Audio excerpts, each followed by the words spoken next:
Hey, what's up? Welcome to Tears for Transformation. I'm your host, Shaun T.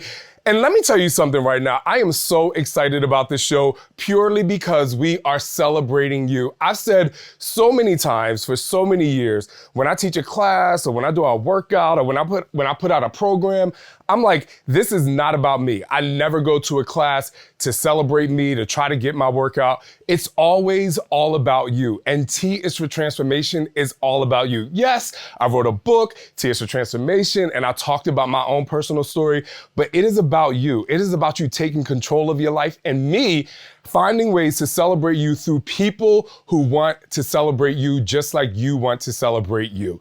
And with that said, I'm going to start with a really amazing story. So a lot of you know, and I've talked about my grandfather so many times, even before I actually started this show, I turn around, I look up to the sky, I bring his energy into me. And that's because he has been such an inspiration in my life, still to this day. Even though he's gone, I still feel him every single day. Now, why is that important? And I tell you guys this all the time. Exercise is not about the weight, it's about the baggage you carry in your life. And the reason why that is really important to me is because when I was a young kid and I would stay at my grandfather's house on the weekends, what would happen is my grandfather would wake up and say, come on, Shawnee, let's go on a hike today. So I'd be like, okay, I don't know why we're going on a hike, but let's go on a hike. And right when we stepped outside, he would say, find a stick. And I was like, okay. So I would find a stick and he'd be like, that stick's not big enough. Find a stronger stick. And then I would find a stick and we would just start walking. We would walk and we would talk. And he would just tell me the importance of exercise, the importance of connecting to yourself.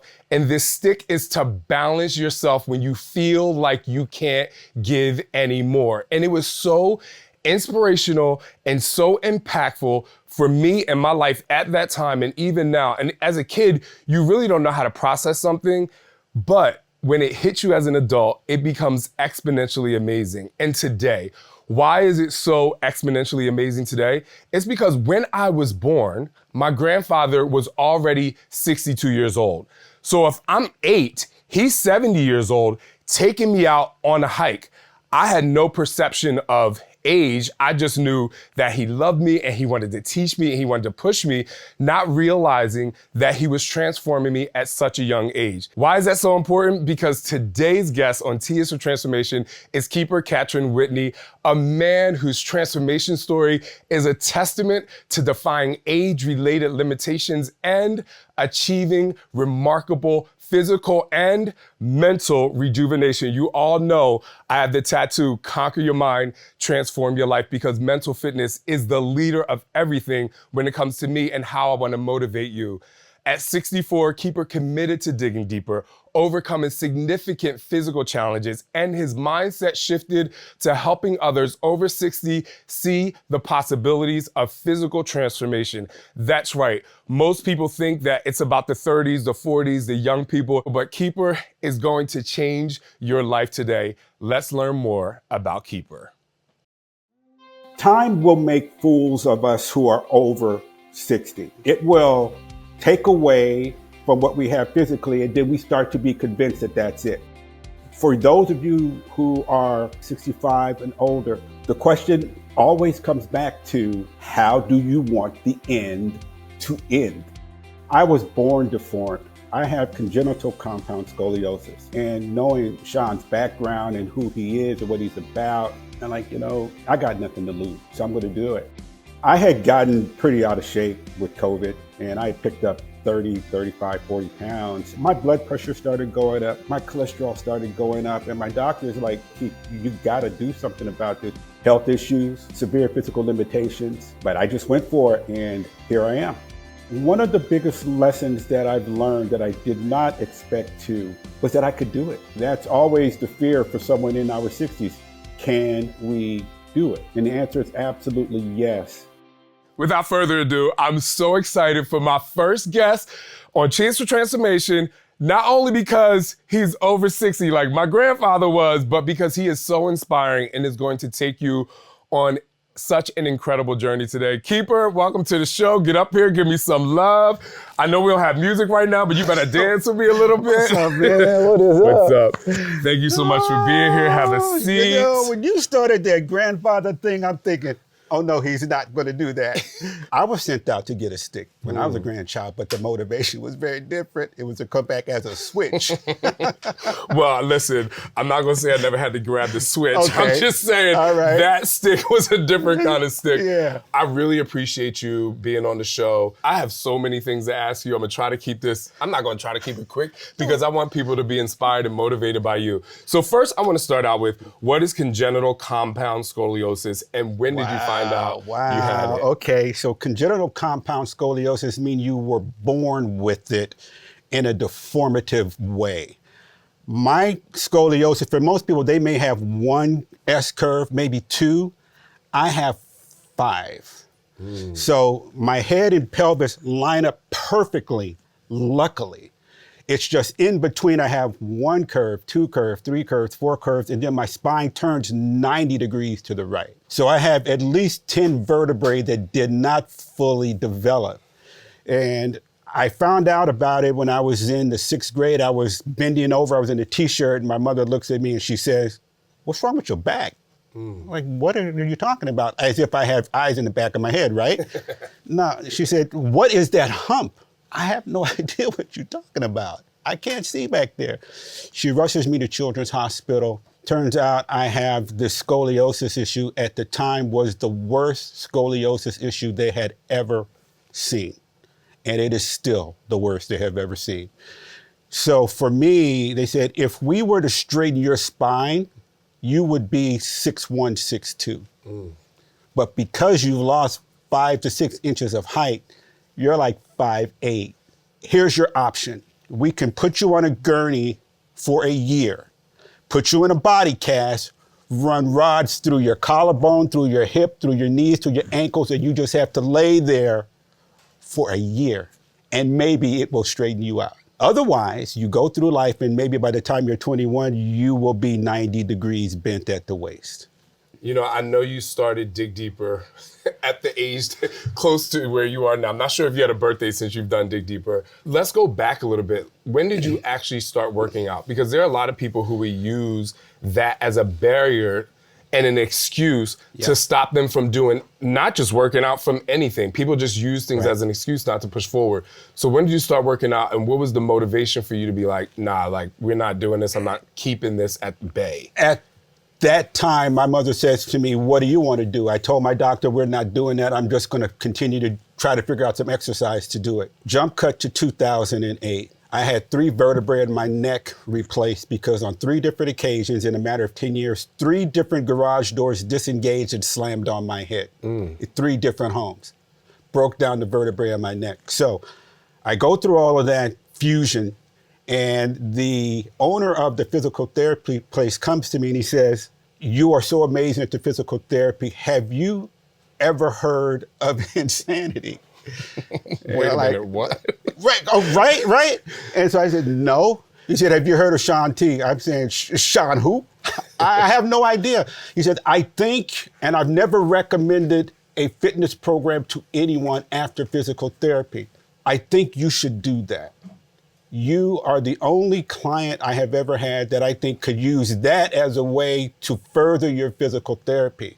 And so that's when the fitness became real, because the need was real. The need was about, how am I going to create a body that allows me to get through the next 50 years? Because time is going to break me down anyway.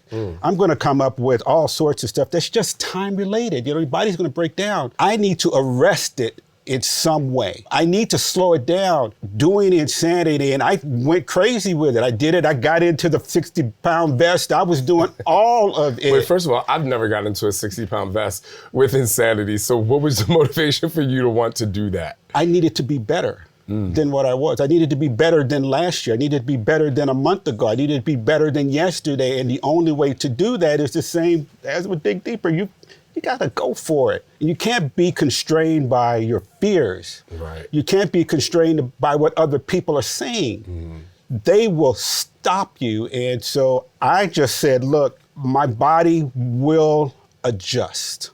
I need to get out of my way mentally. I need to get out of my way emotionally.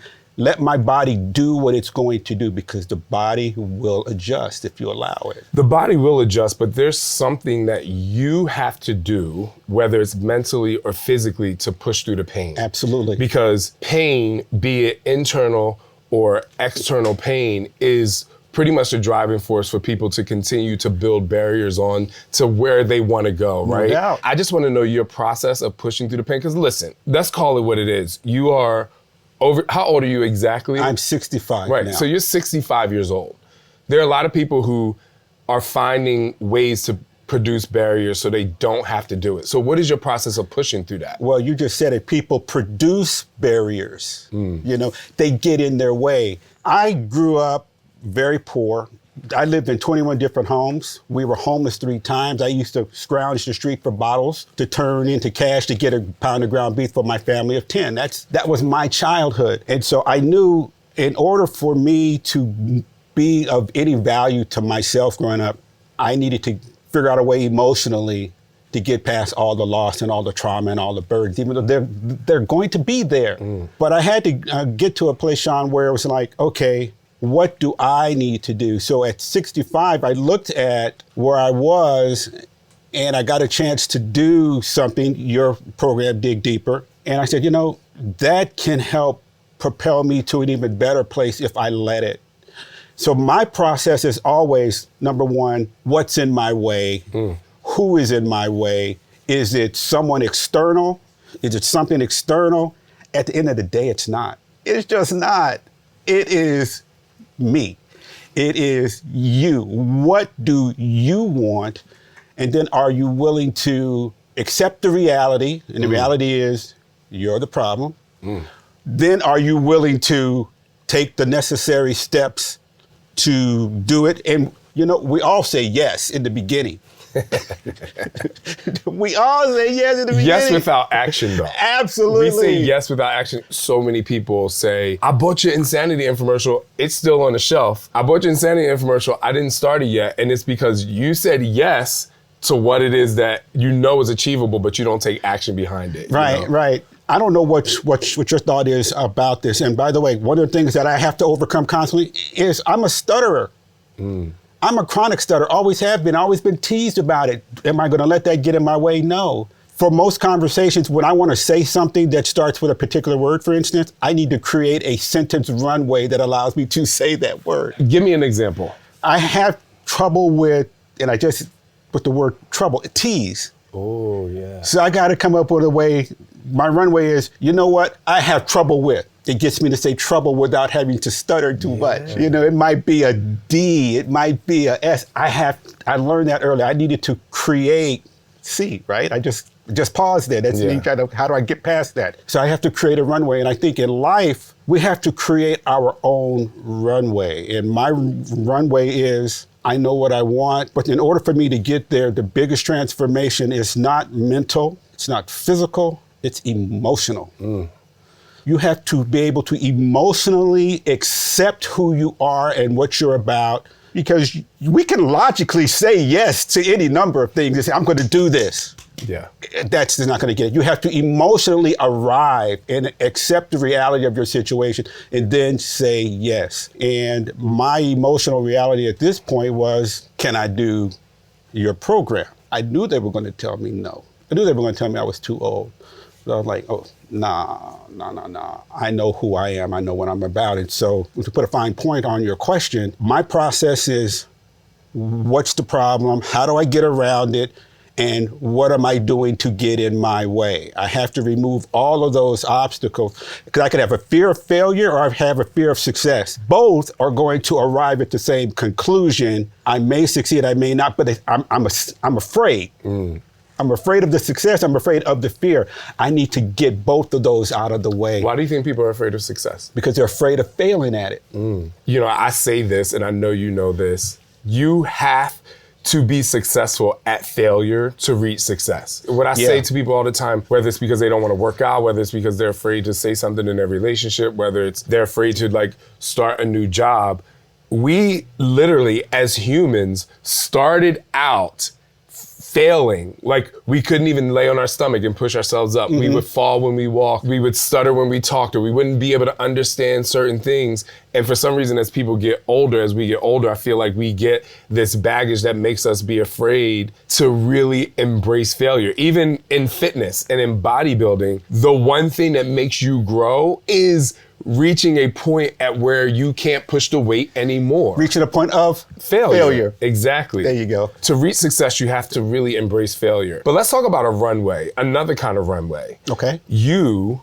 are a runway because you are inspiring other people your age to push through. Other people, right? So like, tell me about how people have reached out to you and were like, oh, wait a minute, if you're doing it, I can do it too. All right, hold on. It's good.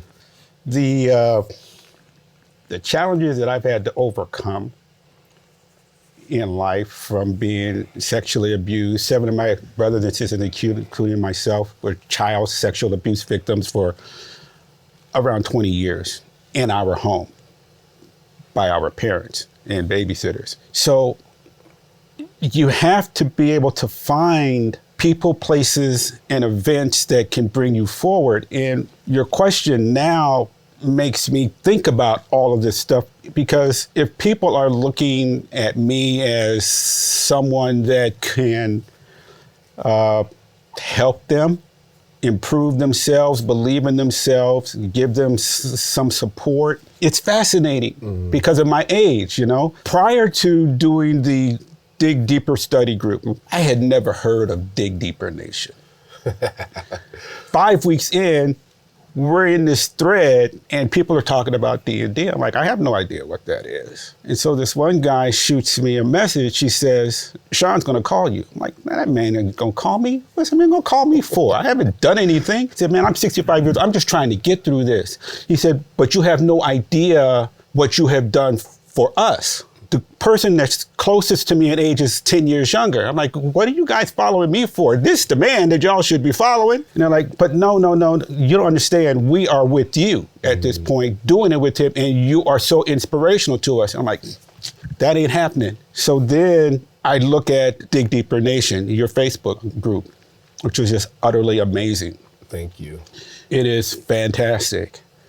And the same guy says to me, his name is Steve, he says, Shaun is looking, you know, for people to possibly be on this podcast. You should do it. I'm like, I keep telling you, man, he's not thinking about me. These people don't know anything about me. Yeah. So I said, I tell you what I'll do. I will share some of my story and what I've gone through on Dig Deeper Nation, because I'm 65. Maybe I can inspire some other people 60 and over to say, okay, if he did this after everything he has overcome, I can do it. It just kind of took off, and I still don't know why. It's because you're leading by example. There are so many people who are afraid, again, what we say, they're afraid to push past those barriers, looking back to see how far you've come. My book is inspired by my sexual abuse. So in my home. I did not know that. So to hear you say, as you can see, my eyes are like getting filled up, and like, you're so amazing. And it just makes me look at like 20 years from now, like, you know, I know it's going to be okay, you know? Yeah.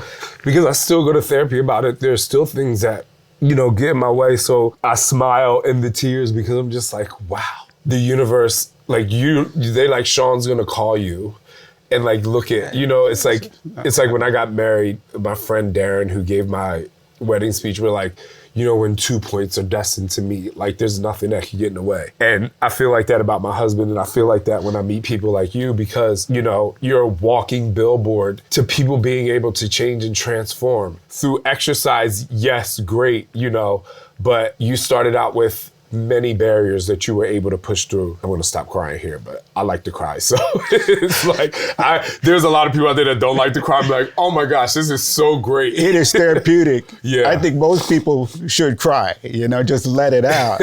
Yeah. Let's celebrate. Let's actually talk about your transformation, because, you know, I love Dig Deeper Nation, and whenever you have a Facebook group or you're on Instagram or you're on social media, like, it's so easy to become a complaining Raymond. Oh. That's what I call people, complaining Raymonds. I'm like, wait a minute. Like, people are like, I'm not losing weight. I'm not doing this. I'm like, and I say, trust the process. And they're like, I'm trusting the process. But a lot of people still find a way to not celebrate the tangible moments that's happening throughout the process. And so I'm literally being that guy that's going to use you to be like, if this 65-year-old man, grandfather to be can show up every day with injury and born with a spinal disability, like there's no reason why you can't do it too. But let's celebrate the transformation outside of the weight. Like, tell me some of the results from you committing. This is not about dig deeper. It's just like you committing to exercise. In order for me to do what I do every day, and I get up every day and I do the exercise, like I said, it is... Wait, look at you. Look at you. Come through, Keeper. Come through. And I'm better than that now. Yes, let's go. Sorry to cut you off. Go ahead.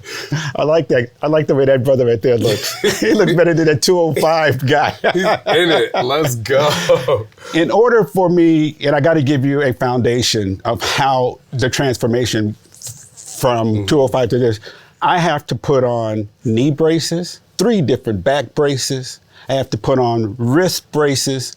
I have to put on all kinds of junk. I get up 2 hours before I work out just to warm up, to be able to do the exercise every single day, because the transformation, and you are very fond of saying this, trust the process. What'd you call them? Complaining Raymond? Complaining Raymond. Man, I know that's like so annoying to people, but I just stepped back and said, whatever you say do, I'm doing. Period. No questions. Nothing. Because I look at you and I say, okay, who am I to complain or ask, should I do this?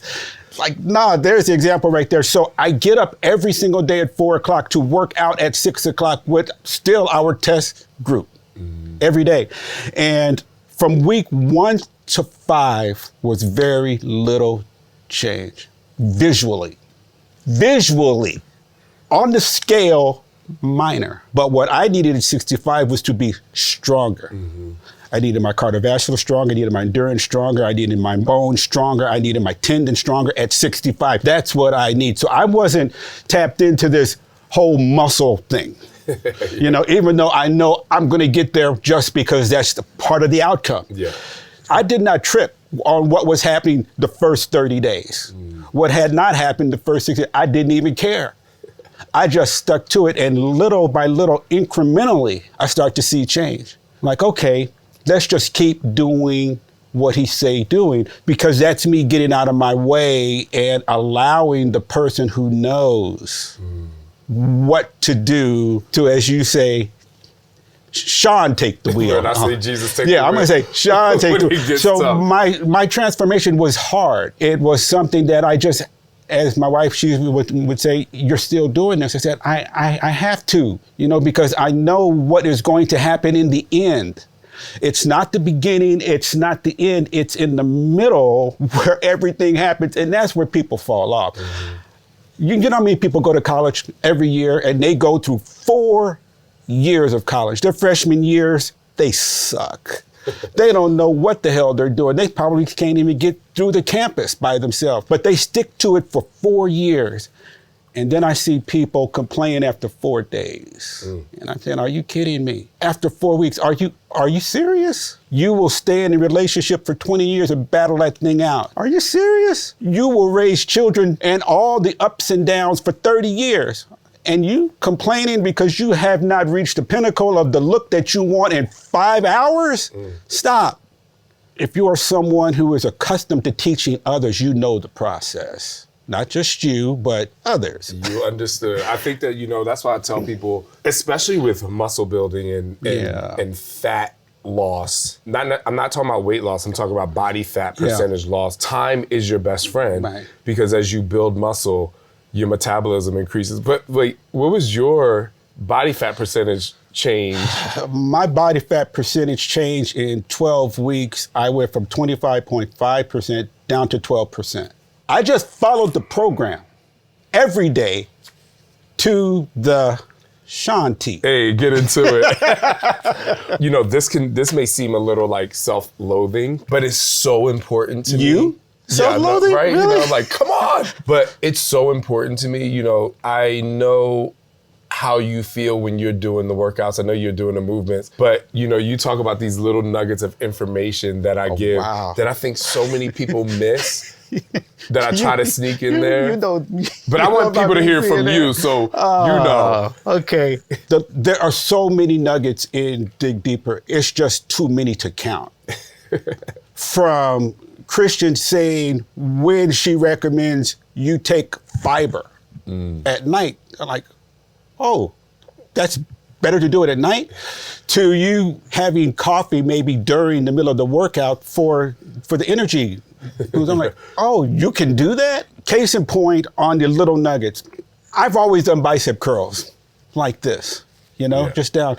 But it wasn't until I heard you say, if you point the elbow to the floor and extend it all the way down with the extension. The eccentric contraction. Yeah. In about 3 weeks, my biceps changed size. I'm like, oh, is that all I needed to do? Then you went to talking about the flat bench. We were doing a flat bench thing. And I've always done the flat bench here. And I don't remember what day, what collection, but you said, and I've always had issues with my shoulder. I've got a torn shoulder that I did years ago. And you said, if you just slightly turn your wrist this way, you will have better control.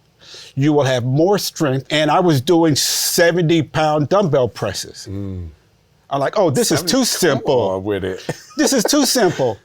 Let me grab the 85s. Oh, I noticed something in just a little twist. The lats engaged.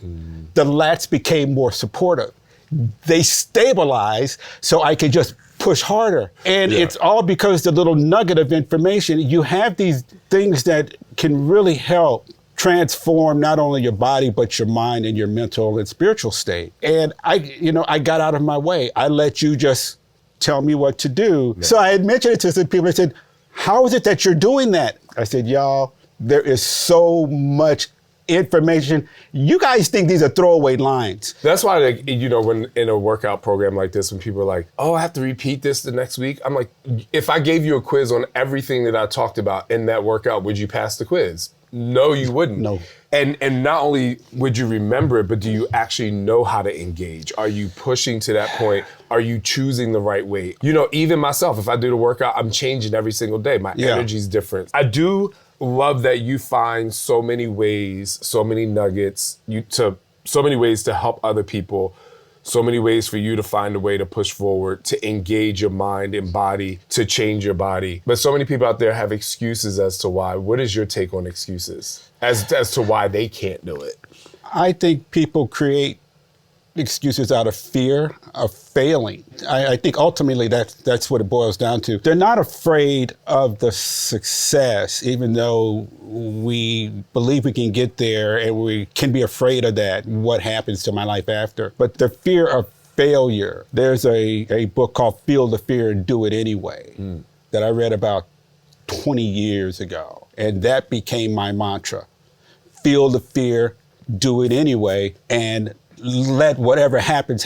Because in the middle of that failure, let's say I'm trying to do a particular move or move a particular way. In the middle of that failure, there is success. Because if you weren't able to do the full move, you got half of it. And that half makes you stronger. And you will get better and better and better. So maybe in a couple of weeks, that half becomes 3/4. Yeah. A few weeks after that, that half now becomes a full. So I relish the failure more so than I relish the success in the workout, because I know the failure is going to take me to where I want to go. Maybe not today. I might not be able to do all of that weight today, but I will do it. It's interesting you talk about the feeling, because so many people are afraid to go across the bridge of emotion to get to the other side. And I think that for so many years, and even now, when you look at social media, when you see things, the before and after picture are right next to each other, but no one understands the feeling that people had to go through to get there. It becomes like, they're ordering something off Amazon, like, oh, it'll be here in 2 days. And I'm like,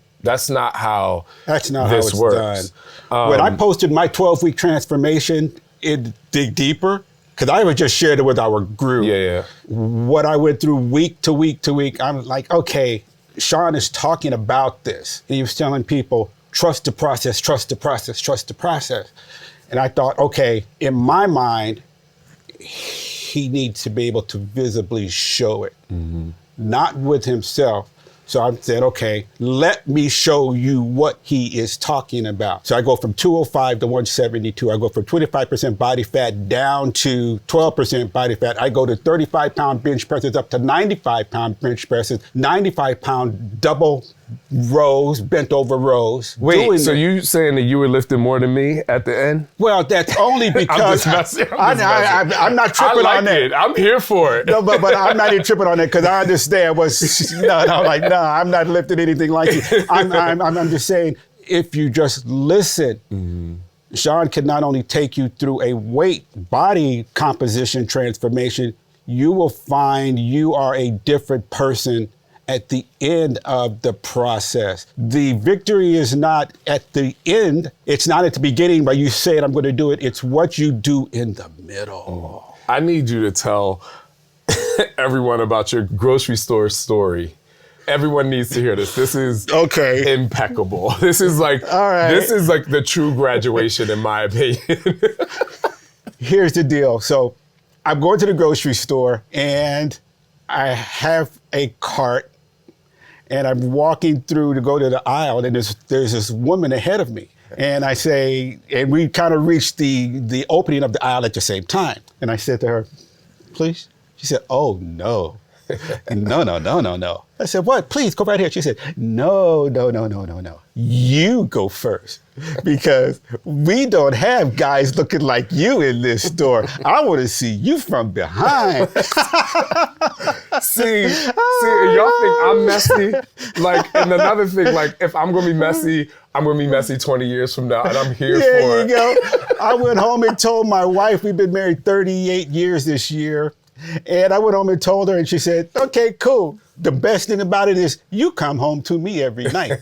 I'm like, absolutely. But your wife, I think something that's really amazing is your wife wants to date you again. Yes. Yes. Wait. I want you to tell us, like, what kind of date you taking her out on if she wants to date you again? Well, our first date was, let me just put it this way, it was epic. Oh, gosh. It was epic the first date. And so here we are. A couple of months ago, I've just finished Dig Deeper, and I coming out of the closet, and she's like, "Wow." I say, "What?" She's like, "You look really good." They're like, "So what? Are we doing this again? Are we starting over?" Let's start over. Let's do it all again. I think that is a way to celebrate. I really appreciate you being here. It is like you are the epitome of when I say to people, excuses are tools of incompetence that build monuments into nothingness, and those who specialize in them seldom accomplish anything else. Like, you have literally taken the barriers down to not achieve nothing, but to achieve greatness. And it's so amazing. Hold on a second. Taking the barriers down and going through all that, I think it's important that we acknowledge that when you take the barriers down, doesn't mean they're gone. Doesn't mean all of it is just wiped away. The slate is clean. No, we are still carrying them. We've put them in a place that is now manageable, emotionally. Exactly. And so that's what I've done. I put it in a place that's manageable. I was talking to my sister, if I could just share this story, a couple of days ago. We went out to lunch, and she says, you have done so much. I said, I ain't done nothing. I am still working to achieve some things. I said, I will tell you what my biggest motivator is. She said, what? I said, well, a couple of days ago, I was working out, and I just didn't have it that day. It was one of those days, you just don't have it. Yeah.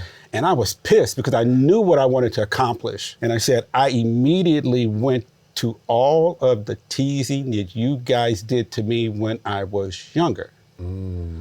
Talking about my stuttering, talking about this, talking about that. And it just brought this energy. And I just picked up weight that I hadn't anticipated, and I went heavier with it. Now, I say that to say this. You can take those burdens and those past negative history and let it define you. Or you can take what I do with those burdens and I use it to redefine who I am. I just started screaming, pretty much, hell with all y'all, blah, blah, blah.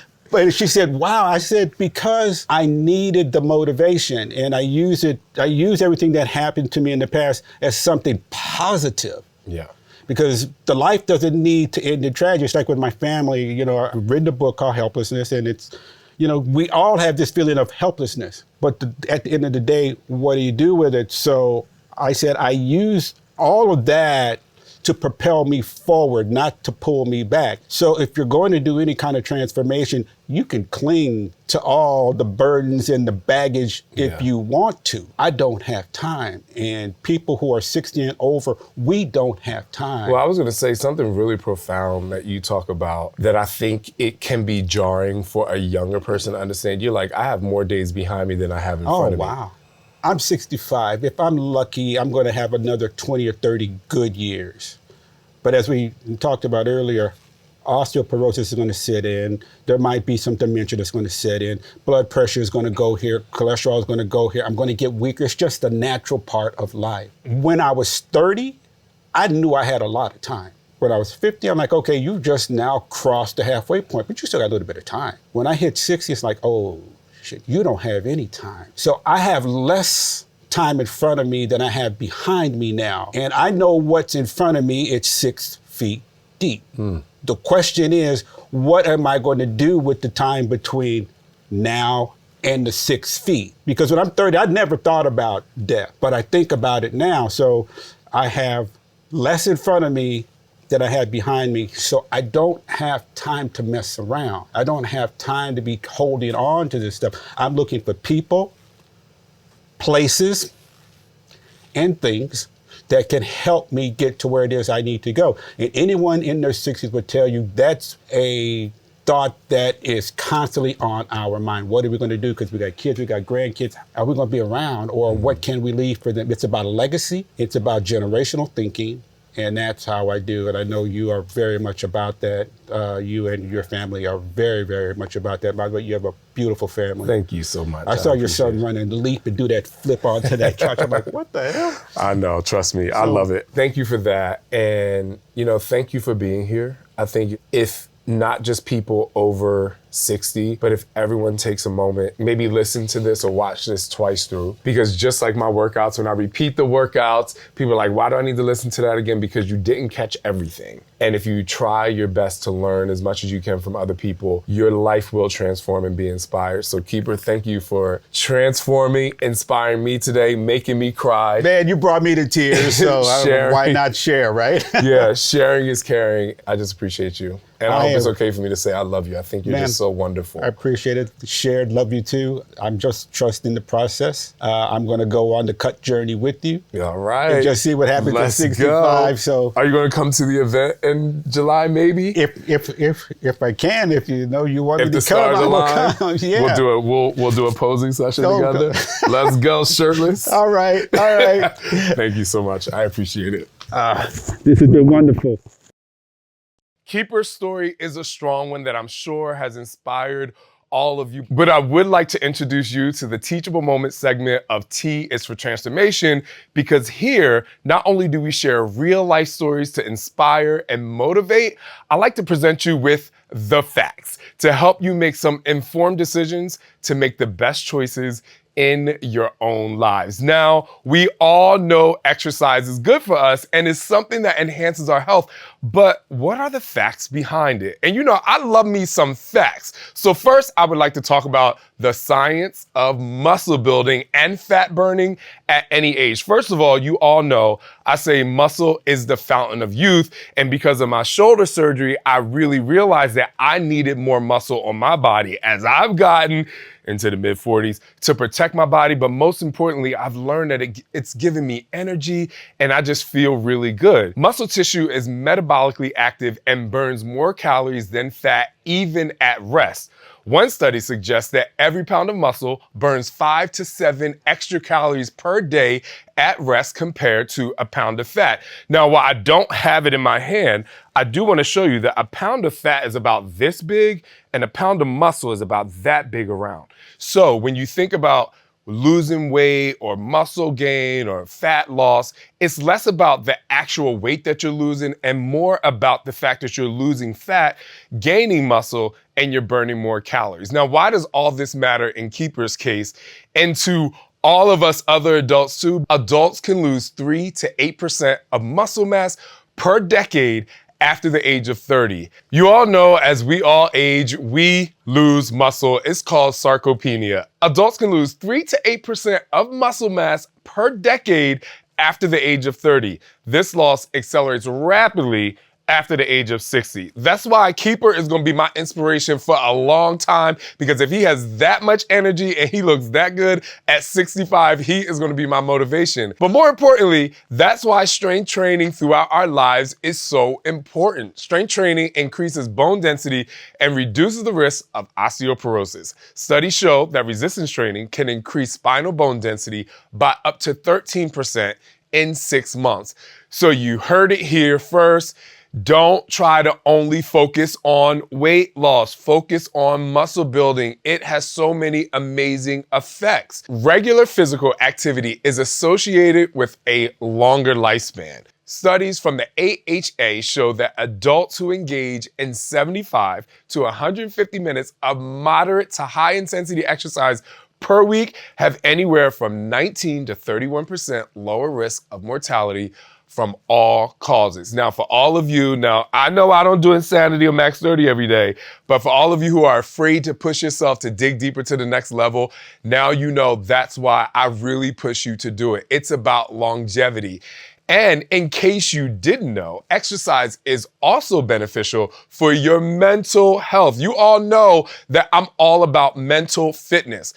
The external part of your body, your shell, of course, you want to look good, you want to feel confident, but mental health is extremely important because your brain is the thing that's going to take you to push yourself to do it. People who incorporated regular physical activity had a 16% lower rate of depressive symptoms and a 43% lower risk of major depression compared with those who do not exercise. I can tell you right now, all of you know that I love going to my therapist, but I can tell you right now, at one point I was on depression medication and I would go and work out and teach class and work out. And I realized that that was my actual way to push myself to have better mental health for me. Now, I'm not saying that's going to work for everyone, but I will tell you that exercise, and that's why it's been so easy for me to stay consistent for the past 25 years, because it makes me feel good every single time. We've journeyed through an incredible story of transformation and perseverance.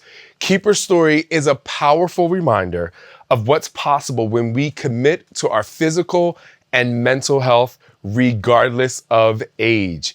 His journey shows the vital importance of not just staying active, but also nurturing our minds and our spirits as we navigate the passage of time. I hope Keeper's story, as well as some facts I've shared with you today, inspire you to look at your own health and fitness goals. There's no better moment than now to start or continue your path to wellness. I want to say thank you so much, Keeper, for sharing your story. It was incredible and empowering to me, and I'm sure that our audience is going to love it. And to the audience, we thank you so much for tuning in and being a part of this conversation. There will be many more, but I want you to remember it's never too late to make a change for your health to better your future. Stay tuned for more stories that motivate, challenge, and inspire. And until next time, take care of yourselves, keep pushing forward, always dig deeper, and you're in charge of your transformation. My name is Shaun T. Peace out.